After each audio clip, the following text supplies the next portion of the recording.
Hello everyone, आज हम लोग एक और लेक्चर करेंगे जिसमें हम एक और डिजीज कंडीशन के बारे में पढ़ने वाले हैं जो कि है ट्रैकियोइसोफेजियल फिस्टुला, जिसे हम बोलते हैं TEF। और एक ये पीडियाट्री का बहुत ही इम्पॉर्टेंट टॉपिक है। तो इसमें हम लोग किन किन चीज़ों के बारे में पढ़ने वाले हैं। सबसे पहले introduction, types, causes, pathophysiology, sign and symptoms, diagnostic evaluation, management, surgical management and nursing management. और नर्सिंग मैनेजमेंट हम दो चीज़ें देखेंगे, प्री ऑपरेटिव भी देखेंगे एंड पोस्ट ऑपरेटिव भी देखेंगे। प्री ऑपरेटिव और पोस्ट ऑपरेटिव, क्योंकि इसमें मोस्ट प्रोबेबली सर्जरी होती है, तो इसमें प्री ऑपरेटिव पोस्ट ऑपरेटिव के बारे में हम लोग देखेंगे। अब चलते हैं, सबसे पहले हम देखते हैं इसमें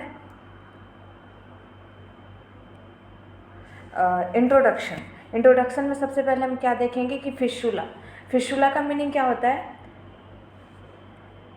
abnormal connection between two organs. Fistula क्या होता है कि दो ऑर्गन के बीच में, जैसे कि यहाँ पे क्या है, ट्रैकियोइसोफेजियल है, तो इसका मतलब कि ट्रैकिया और इसोफेगस के बीच में एक एबनॉर्मल कनेक्शन हो जाना, यानी दो ऑर्गन के बीच में एबनॉर्मल कनेक्शन जो होता है उसे हम बोलते हैं फिस्टुला। ठीक है। एट्रेसिया क्या है? Due to lack of development अगर किसी ऑर्गन का अच्छे से नहीं हो पाया है तो वहाँ एक ब्लाइंड पाउच बन जाता है। ब्लाइंड पाउच का मतलब कि अगर मान लेते ये कैनाल है तो ये कैनाल पूरी तरह दोनों साइड से ओपन होना चाहिए, लेकिन अगर लैक ऑफ डेवलपमेंट हो रही है तो यहाँ पे एक वन साइडेड जो एंड है वो क्या होगी, क्लोज्ड हो जाएगी। ठीक है। तो इसमें क्या होगा, नॉन कैनलाइज्ड, मतलब वो कैनाल जो है प्रॉपर फॉर्म नहीं होगा, इसको हम बोलते हैं एट्रेसिया। और इसमें एट्रेसिया किस में होता है? इसोफेगस में क्या होती है? एट्रेसिया होती है। ठीक है।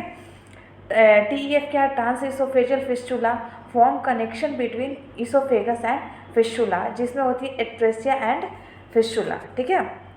अब एट्रेसिया में हम देख रहे हैं कि यहाँ पे दोनों जो पाउच है इसोफेगस का, यहाँ पे क्या है, एक ब्लाइंड पाउच बन रहा है यहाँ पे, मतलब दोनों के बीच में कनेक्शन हो नहीं पाया और वहाँ पे एक ब्लाइंड पाउच बन गया है, मतलब कि दोनों एंड जो है वो क्लोज्ड नहीं हो पाई है, और इस एंड पे भी क्लोजिंग हो गई और इस एंड पे इस तरह का फॉर्मेशन हो जाता है। फिस्टुला में क्या होता है कि एट्रेसिया तो प्रेजेंट है, उसके साथ साथ ये इसोफेगस है, ये इसोफेगस है, और ये क्या है, ट्रेकिया है। ठीक है। ट्रेकिया और इसोफेगस के बीच में ये जो कनेक्शन दिख रही है इस तरह की एक कनेक्शन बन जाती है, इसे हम बोलते हैं फिस्टुला। ठीक है।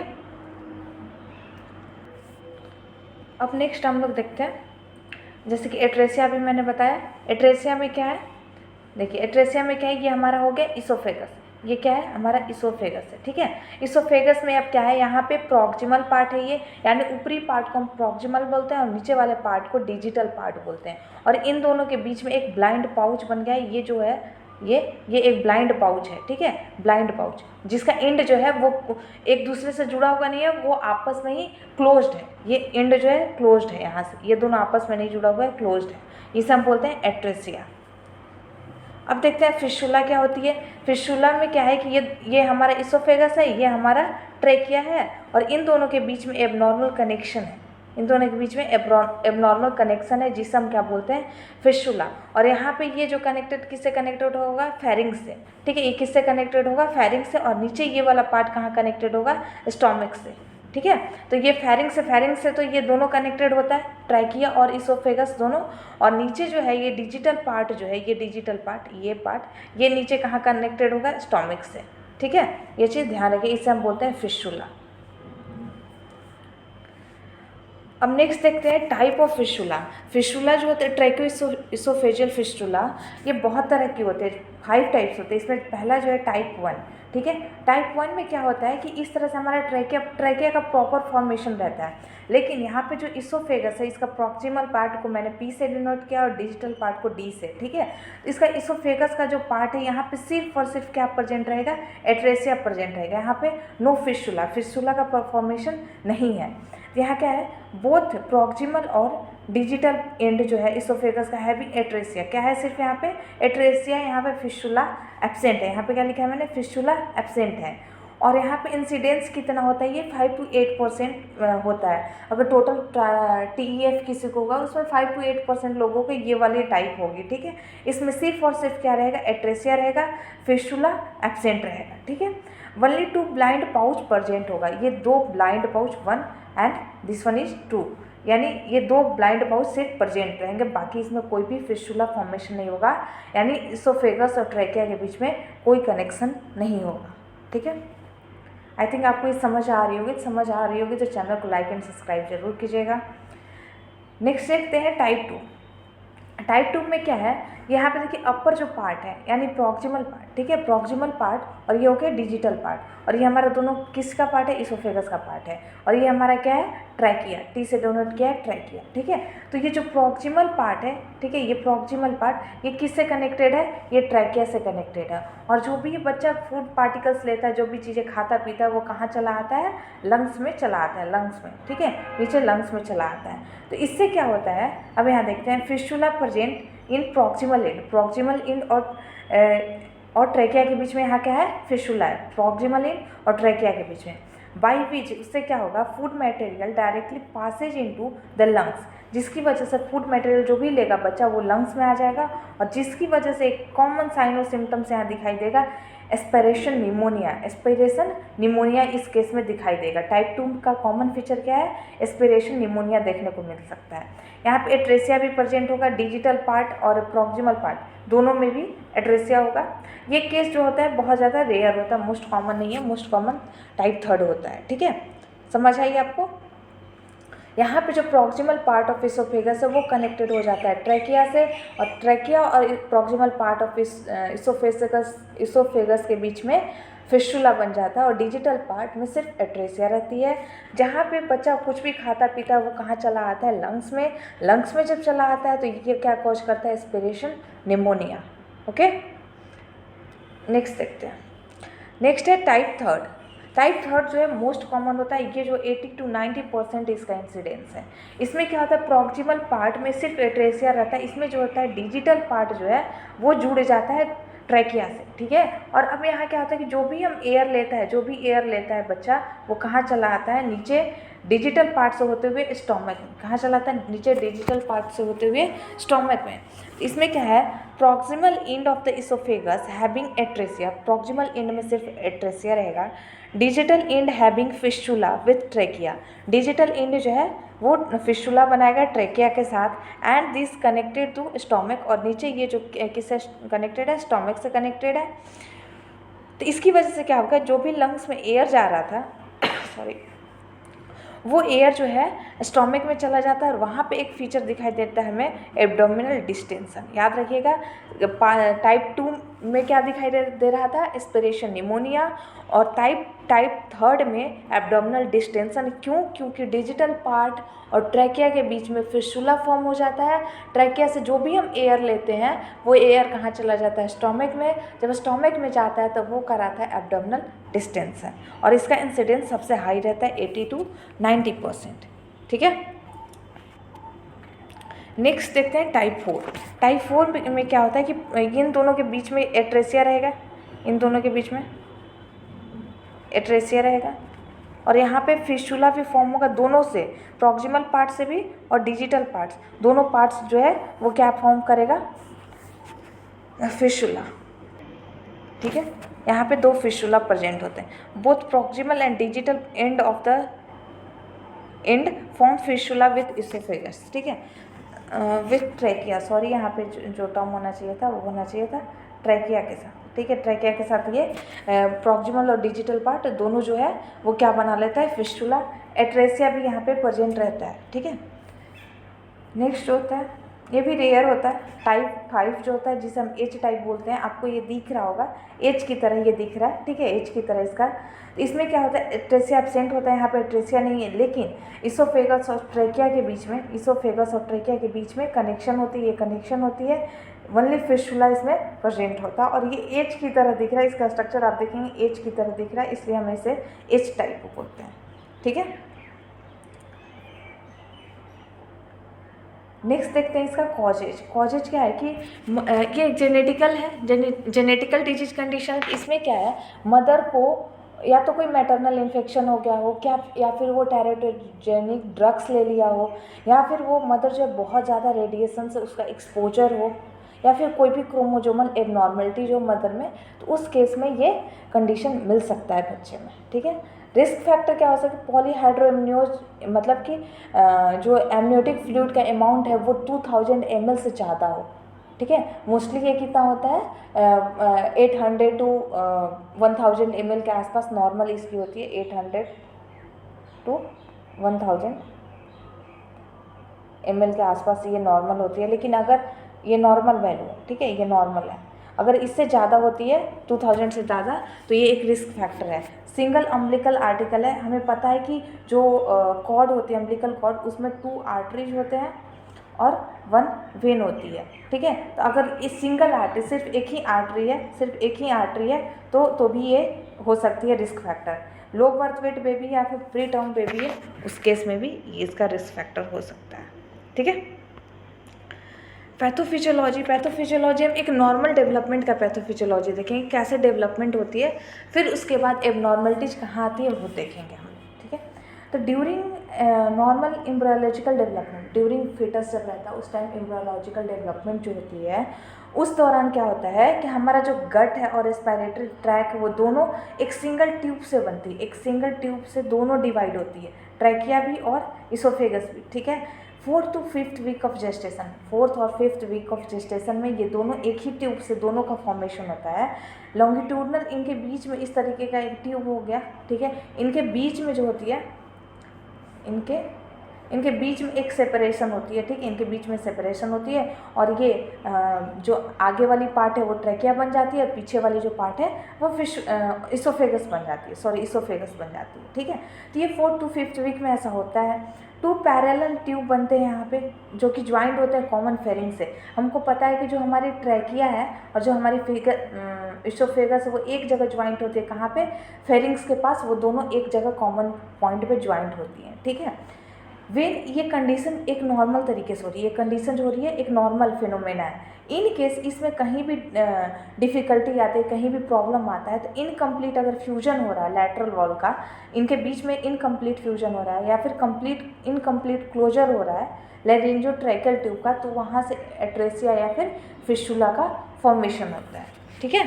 तो ये आई थिंक आपको समझ आई होगी। देखिए एक बार मैं प्लेन पेपर समझा देती हूँ, ठीक है।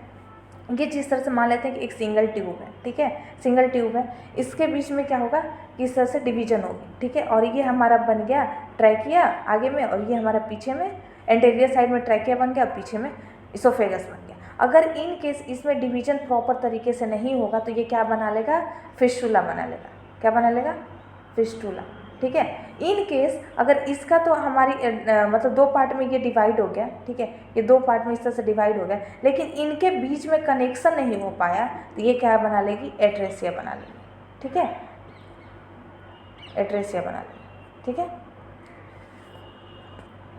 तो आई थिंक आपको समझ आई होगी। अगर समझने में कोई भी दिक्कत हो रही है तो प्लीज़ आप लोग पूछ सकते हैं कमेंट करके। अगर समझ आ रही हो तो प्लीज़ चैनल को लाइक एंड सब्सक्राइब जरूर करें। अब साइन और सिम्टम्स इसके देखते हैं। 3C इसमें याद रखिएगा, 3C में क्या होता है, कफिंग होगी, चोकिंग होगा, ठीक है। ये ड्यूरिंग फीडिंग, जब बच्चा कुछ खाएगा पिएगा तो कफिंग होगी और चोकिंग होगा। साइनोसिस कब होगा, जब आफ्टर फीडिंग, जब वो भोजन कर लिया और due to lack of oxygen भोजन किया। अगर मान लेते हैं कि अभी मैंने बताया कि अगर प्रॉक्सिमल पार्ट जो है ये हमारे ऐसे था, ठीक है, और ये हमारा ट्रैकिया था, ये हमारा ट्रैकिया था। अगर इसका प्रॉक्सिमल पार्ट जुड़ा हुआ है तो यहाँ से कोई भी फूड पार्टिकल वगैरह है वो चला जाता है लंग्स में, ठीक है। लंग्स में जब चला आएगा तो जब हम खाना खा लेंगे उसके बाद ये जब लंग्स में चला जाएगा तो वहाँ पे लैक ऑफ ऑक्सीजन होगा, ऑक्सीजन का एक्सचेंज नहीं हो पाएगा, तो उसके बाद हमें खाने के बाद क्या नज़र आएगा, साइनोसिस नज़र आएगा बॉडी में, ठीक है।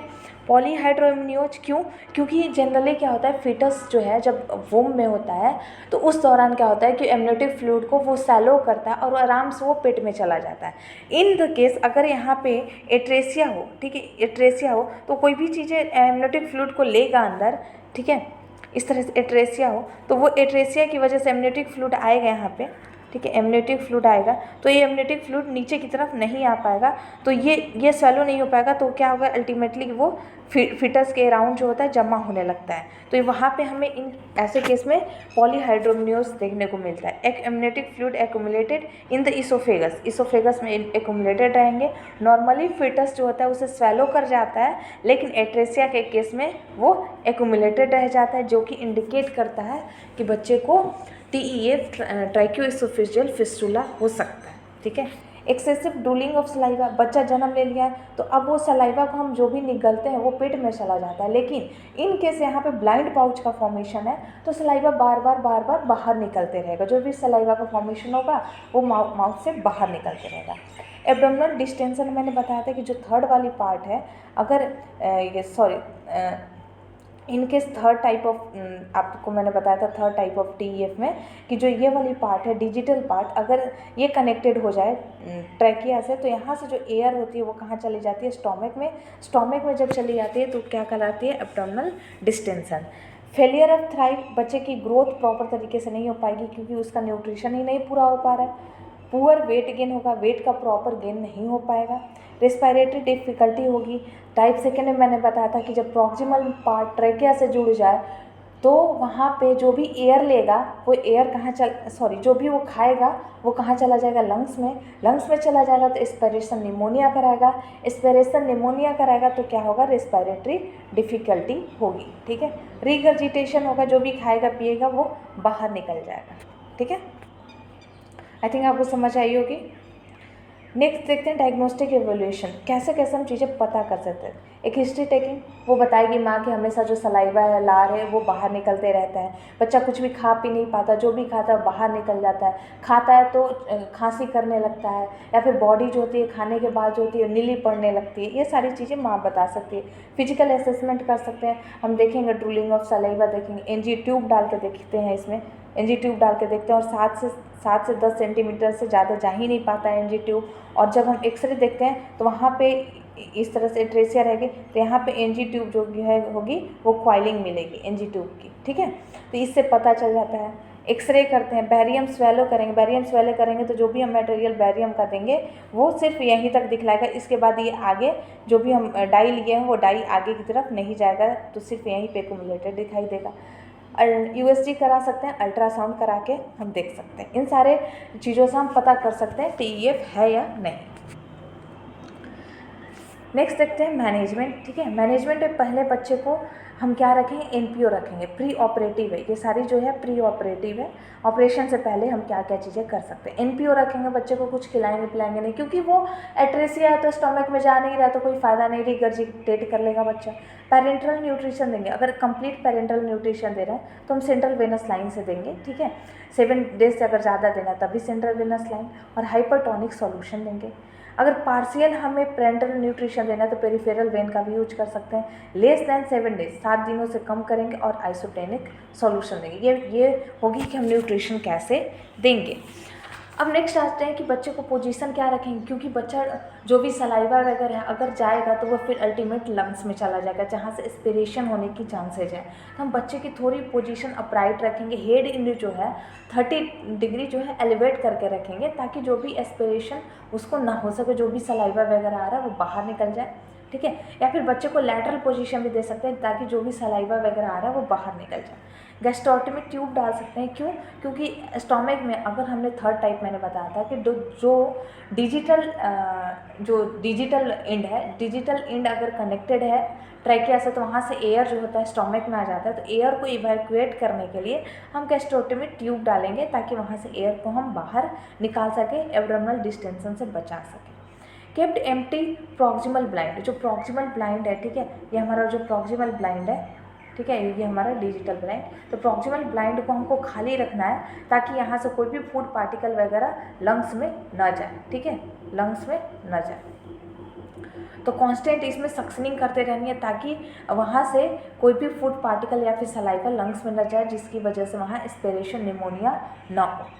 ठीक है, हेड डाउन पोजीशन भी हम कर सकते हैं। सिर्फ अगर एट्रेसिया फिस्टुला नहीं है, सिर्फ एट्रेसिया है, जो फर्स्ट टाइप मैंने बताया था सिर्फ एट्रेसिया है, उस केस में उसका जो हेड एंड है वो थोड़ी नीचे की तरफ झुका के रखेंगे ताकि सलाइवा जो भी निकल रहा है वो बाहर निकल जाए, अंदर न जाए, लंग्स में न जाए, प्रॉब्लम कॉज ना करे, वो बाहर निकल जाए, सिर्फ और सिर्फ एट्रेसिया अगर प्रेजेंट है। ब्रॉड स्पेक्ट्रम एंटीबायोटिक देंगे क्योंकि इन्फेक्शन हो सकती है, लंग्स में जा रही है चीज़ें तो इन्फेक्शन कर सकती है लंग्स का भी, तो एंटीबायोटिक देंगे। फ्रिक्वेंट सक्शन हम करते रहेंगे ताकि वहाँ से हम जो भी एयर वगैरह है उसे आउट कर सकें, ठीक है, या फिर जो सलाइवा वगैरह है, फूड पार्टिकल्स है, उसको बाहर निकाल सकें।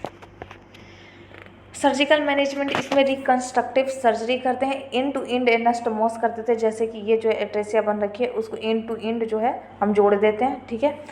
उसके बाद रिपेयर फिस्टुला, इसके बीच में जो फिस्टुला बन रही है इसको हम रिपेयर करते हैं, ठीक है, इसको फिर हम ठीक करते हैं, तो इस तरीके से इसकी हम सर्जरी करते हैं। स्टेप वाइज इसकी सर्जरी होती है, पहले तो इसमें गैस्ट्रोटमी वगैरह डाल के एयर वगैरह इवैक्यूएट करते हैं, फिर सक्शनिंग के लिए भी डालते हैं इसमें, ठीक है, तो ये सारी चीज़ें एक साथ नहीं की जाती, फिर हम इसका एट्रेसिया ठीक करते हैं, फिर फिस्टुला ठीक करते हैं, ओके।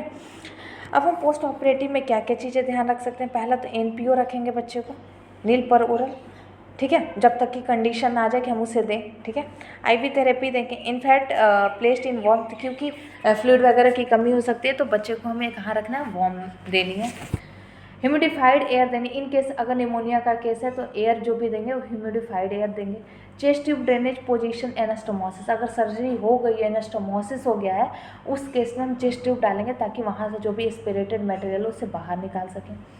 इन्फेंट कैन सॉलो सलाइवा को हम सॉलो नहीं करने देंगे, जो भी सलाइवा होगा उसे हम सक्शन के थ्रू बाहर निकाल देंगे।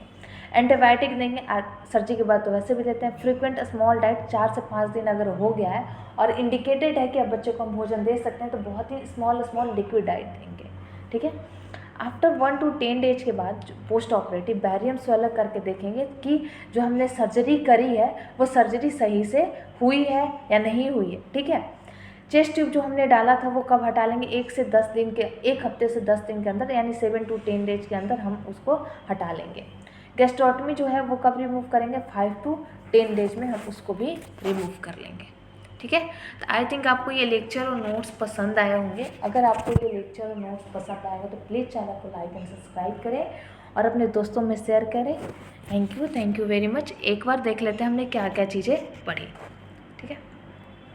सबसे पहले तो हमने क्या क्या चीज़ें पढ़ना था वो चीज़ें देखी, फिर हमने देखा इंट्रोडक्शन में एट्रेसिया क्या आता है, फिस्टुला क्या आता है, TEF क्या है, फिर एट्रेसिया प्रॉपर तरीके से मैंने समझाया, फिर उसके बाद फिस्टुला क्या होता है, टाइप्स इसके कितने होते हैं, 5 टाइप्स होते हैं, type 1, type 2, type 3, type 4, type 5, ठीक है। फिर उसके बाद कॉजल रिस्क फैक्टर क्या हो सकते हैं, फिर पैथोफिजियोलॉजी क्या हो सकती है, ठीक है, साइन और symptoms, diagnostic evaluation, management, surgical management, post operative, pre operative, वो सारी चीज़ें, और लास्ट में थैंक यू वेरी मच। अगर आपको अच्छा लगा होगा, समझ आई होगी तो प्लीज़ कमेंट करें और लाइक एंड सब्सक्राइब करें चैनल को। Thank you.